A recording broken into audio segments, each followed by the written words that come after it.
हमारे मालवा में कोई मेहमान आए और दाल बाफले ना बने ऐसा तो मुमकिन ही नहीं है। मतलब मेहमान आए हैं तो दाल बाफले तो डेफिनेटली बनेंगे। तो आज मैं आपके लिए दाल बाफले की पूरी थाली लेके आई हूँ। इसकी एक एक रेसिपी आप जरूर ट्राई करिएगा।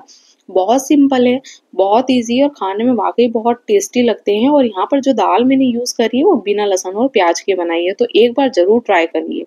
यहाँ पर मैंने लगभग 1 कप जो है तूर दाल, जिसे अरहर की दाल बोलते हैं, वो लिए। उसे 3 से 4 पानी से अच्छी तरह से मैंने धो लिया है। उसके बाद इसके अंदर हल्दी और नमक डाल के लगभग 3 से 4 सीटी ले लिए, जिससे हमारी दाल जो अच्छे से पक जाए। यहाँ पर मैंने एक पैन के अंदर लगभग 5 कप जो है गेहूं का आटा, 1/4 इसके अंदर सूजी, जिसे रवा भी कहा जाता है, वो लिया है। साथ ही साथ 1 टेबल स्पून नमक, आप नमक आपके टेस्ट के अकॉर्डिंग डाल सकते हैं। साथ ही 1/4 हल्दी, 1/4 अजवाइन, जिसे मैंने थोड़ा सा क्रश करके डाला है।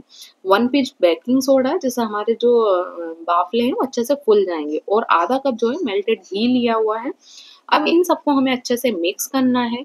जब तक मिक्स करना है जब तक कि हमारा जो घी है चारों तरफ अच्छे से मिक्स ना हो जाए। उसके बाद थोड़ा थोड़ा पानी डाल के अच्छे से हमें एक डो बनाना है। ध्यान रहे इसका जो डो है वो थोड़ा टाइट और कड़क होना चाहिए। अगर सॉफ्ट होगा तो हमारे जो बाफले हैं वो अच्छे से अंदर तक पकेंगे नहीं। ये इसका आटा जो होता है थोड़ा सा कड़क आटा होता है। आप देखेंगे कि इसको मैंने धीरे धीरे अच्छे से मसल मसल के अच्छे से डो बनाया है। आप इसको जितना ज़्यादा अच्छे से मसलेंगे आपका आटा जो है उतना बढ़िया सॉफ्ट होगा और साथ ही साथ आपके बाफले भी इतने ही बढ़िया बनेंगे।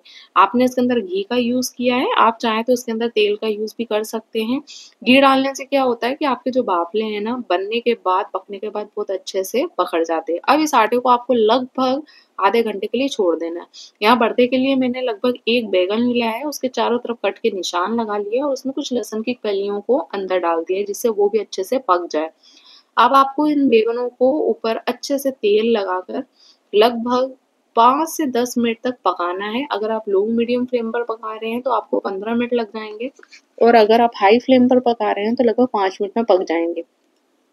साथ ही साथ यहाँ पर मैंने 2 टमाटर लिए हैं, उनको भी अच्छे से सेक लिया है। टमाटर के ऊपर ऑयल लगाने की जरूरत नहीं है, ऐसे उसकी स्किन जो है पूरी अच्छे से निकल जाती है। जब ये अच्छे से ऊपर की स्किन जो इसकी काली हो जाएगी तब हम इसे बंद करके थोड़ा ठंडा कर लेंगे। यहाँ हमारे बाफले का जो आटा है वो आप देखेंगे थोड़ा सा फूल गया है, थोड़ा सा सॉफ्ट हो गया है। तो अब ये बाफले को स्टीम करने के लिए हम क्या करेंगे, लगभग इसको 2 से 3 मिनट के लिए अच्छे से गूंद लेंगे। गूंदने के बाद आप देखेंगे आटा कितना सॉफ्ट और नरम हो गया है। उसके बाद इसको स्टीम करने के लिए आपको बड़े बड़े जो है इसके पेड़े बनाने हैं, छोटे छोटे नहीं बनाने हैं, क्योंकि बनने के बाद इसको हम हाथों से कट करके घी में फ्राई करेंगे। तो मैंने थोड़ा बड़े साइज का जो है बाफला लिया है स्टीम करने के लिए। आपको उसको स्टीम करने के लिए लगभग 30 से 45 मिनट लगेंगे। आप अच्छे से इसके बाफले बना लीजिए। अब इन बाफलों को स्टीम करने के लिए मैंने यहाँ पर इडली मेकर लिया है, उसके अंदर छन्नी रखकर हमारे जो बाफले हैं उनको लगभग 30 से 45 मिनट के लिए हम बिल्कुल छोड़ देंगे। ढक के से बार बार उठा उठा के नहीं देखेंगे, क्योंकि इसकी स्टीम बाहर निकलेगी। 30 से 45 मिनट तक आप उसको पकने दीजिए। यहाँ पर दाल के लिए मैंने लगभग 3 टेबल स्पून ऑयल लिया है, उसमें 1/4 मैंने हींग, आधा टीस्पून जीरा, साथ ही साथ इसके अंदर हरी मिर्ची लिए जो लगभग 8 से 9 होगी। साथ ही 1 कप जो है इसके अंदर चॉप्ड टमाटर, और अपने टेस्ट के अकॉर्डिंग आधा टीस्पून मैंने नमक लिया है, क्योंकि मैंने दाल में पहले से ही इसमें नमक डाल दिया था। अब यहाँ लगभग मैंने कुछ सूखे मसाले जैसे चिली पाउडर, कोरिएंडर पाउडर, हल्दी, गरम मसाला डाल के अच्छे से मिक्स कर लिया है। अब इसके अंदर हम थोड़ा सा पानी डाल के इसको पका लेंगे जब तक कि हमारा मसाला अच्छे से पक नहीं जाता। उसके बाद जो हमारी तूर दाल हमने सीटी लगा के अच्छे से बॉईल कर ली थी उसको डाल के लगभग हम जब तक बॉईल करेंगे जब तक हमारी दाल जो है अच्छे से मिक्स ना हो जाए। जब आपकी दाल अच्छे से मिक्स हो जाए तो उसके अंदर हरा धनिया डाल के हम गैस को बंद कर देंगे। आप देखेंगे कितनी बढ़िया दाल बनी है। इसके अंदर जो हींग और जीरे का फ्लेवर आता है ना, वो आपके दाल बाफले को बिल्कुल स्वाद को दुगना कर देता है।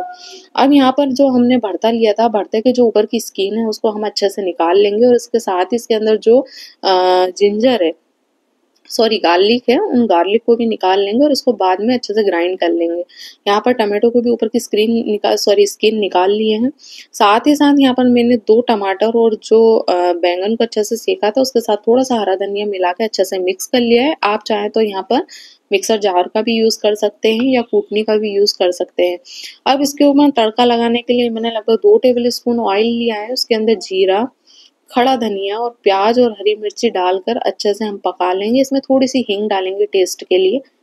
जब ये अच्छे से पक जाएगा तो इसके अंदर कुछ खड़े मसाले जैसे नमक, चिली पाउडर, कोरिएंडर पाउडर, गरम मसाला और हल्दी डाल के अच्छे से मिक्स कर लेंगे। थोड़ा सा पानी डालेंगे और उसको मसाले को पका लेंगे, क्योंकि आप ऐसे पकाओगे तो मसाला जल जाएगा। उसके बाद जो आपने अच्छे से मिक्सर को बैगन और टमाटर के जो मिक्सचर है उसको हम इसके अंदर डालेंगे और जब तक उसको पकाएंगे जब तक कि ऑयल बिल्कुल रिलीज नहीं हो जाता। आप देखेंगे एक टाइम पर कि आपका भरता कितना बढ़िया बना है। इसके अंदर जो स्मोकी सा फ्लेवर आता है ना, जो आप गैस के ऊपर सेकते हैं उसके बाद जो स्मोकी फ्लेवर आता है उतना बढ़िया लगता है। एक बार ज़रूर ट्राई करिएगा, बैगन का भरता इतना बढ़िया और इतना टेस्टी लगता है। इस तरह से अगर आप बनाते हैं तो बहुत ही टेस्टी, बहुत ही बढ़िया। अब आप देखेंगे 30 से 45 मिनट हो गए हैं, आपके जो बाफले हैं बिल्कुल डबल हो चुके हैं पक के। अब इसको आपको ठंडा करना है लगभग 15 से 20 मिनट। उसके बाद आपको इसको कट करना है और कट करने के बाद आपको इसको घी के अंदर अच्छे से फ्राई करना है। बाफले हैं तो घी में फ्राई करेंगे तो उसका टेस्ट अलग ही आएगा।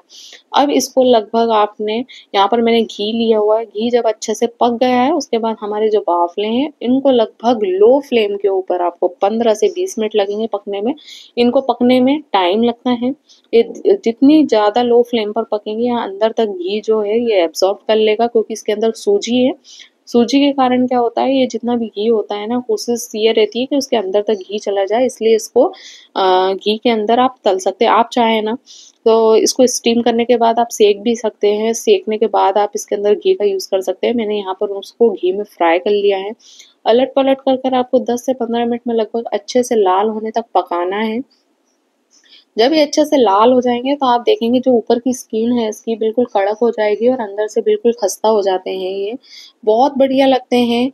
एक बार ज़रूर आप ये दाल बाफले की थाली ट्राई करिए, आपको बहुत पसंद आएगी। बहुत सिंपल रेसिपी, और अगर मेरी रेसिपी पसंद आए तो लाइक और सब्सक्राइब करें। Thank you.